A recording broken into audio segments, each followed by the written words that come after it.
I'm Tracy Baxter with today's Record Newswatch.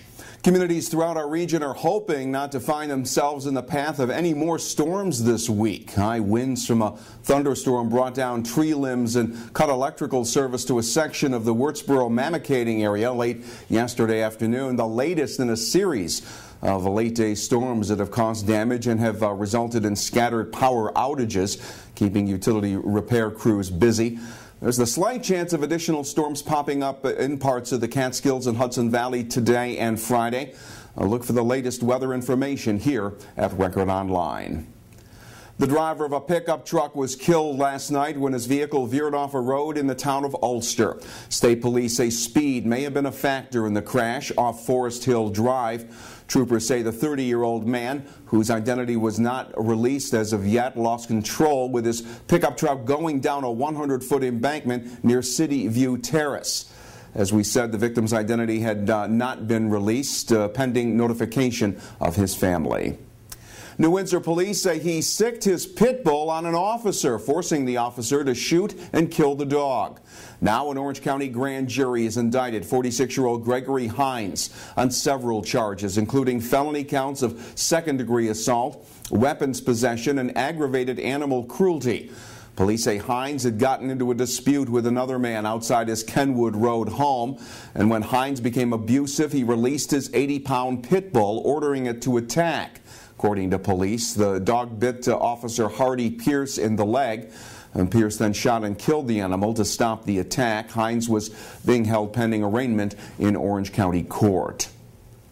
Animal abuse and neglect were hot topics in New Paltz earlier today, as Ulster County officials, area dog owners, and representatives of Four Paws of Ulster Veterinary Hospital gathered at an area across from the Ulster County Fairgrounds to announce a county dog park that will be opening there by the end of the summer. And County Executive Michael Hein used the occasion to unveil a proposed county law aimed at curtailing animal abuse and neglect.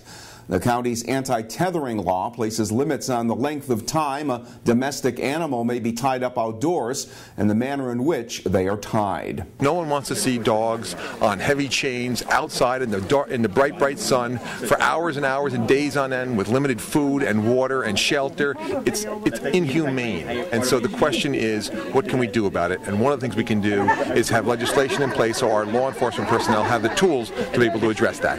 And when dogs are tethered, especially in this really hot weather, it's terrible abuse. And what you learn when you are in public service and you work with the police, that when people abuse their dogs, sometimes there's a tendency to abuse children and people. And so, you know, how you treat your dogs is very telling.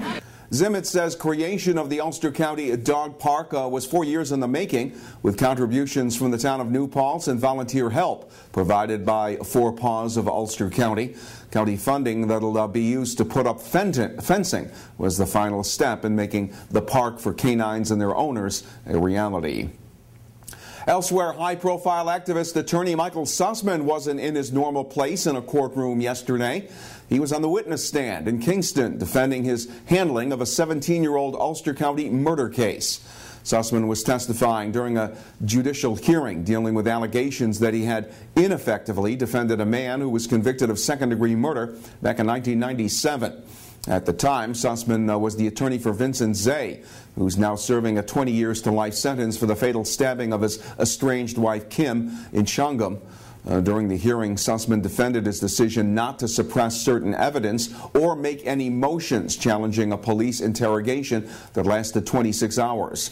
Judge Tony McGinty gave lawyers 2 weeks to file written arguments, after which he will render an opinion. A Middletown woman has been sentenced to 10 years in prison for her role in a violent robbery 2 years ago. 21-year-old Deanna Molino had admitted to luring an elderly man to Middletown, where her former boyfriend Atik Weston robbed him. And during the course of that robbery, the 79-year-old victim suffered serious injuries when he was pistol whipped, hit with a car, and had his head slammed against a rock. When Noah Russell is sentenced August 20th, the 39-year-old South Fallsburg man will face a 25 years to life sentence now that a jury's found him guilty of raping an 11-year-old girl. The Sullivan County jury took only about 2 hours to convict Russell on charges of first-degree rape and predatory sexual assault on a child. Russell had been convicted of the crimes back in 2012, but the conviction was later overturned because of jury selection issues.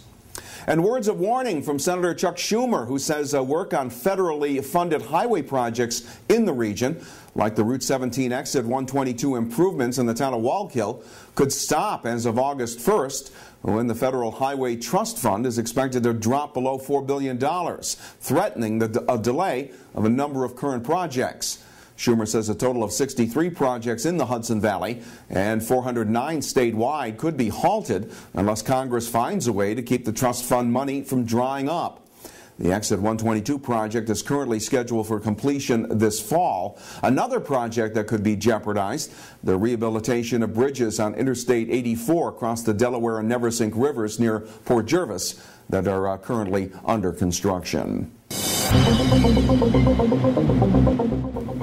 There's plenty of sun in the forecast and less of a chance of late-day storms in the days ahead.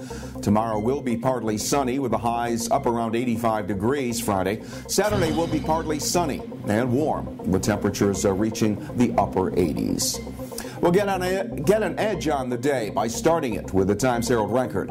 And breaking news is just a click away right here at Record Online. For Record Newswatch, I'm Tracy Baxter.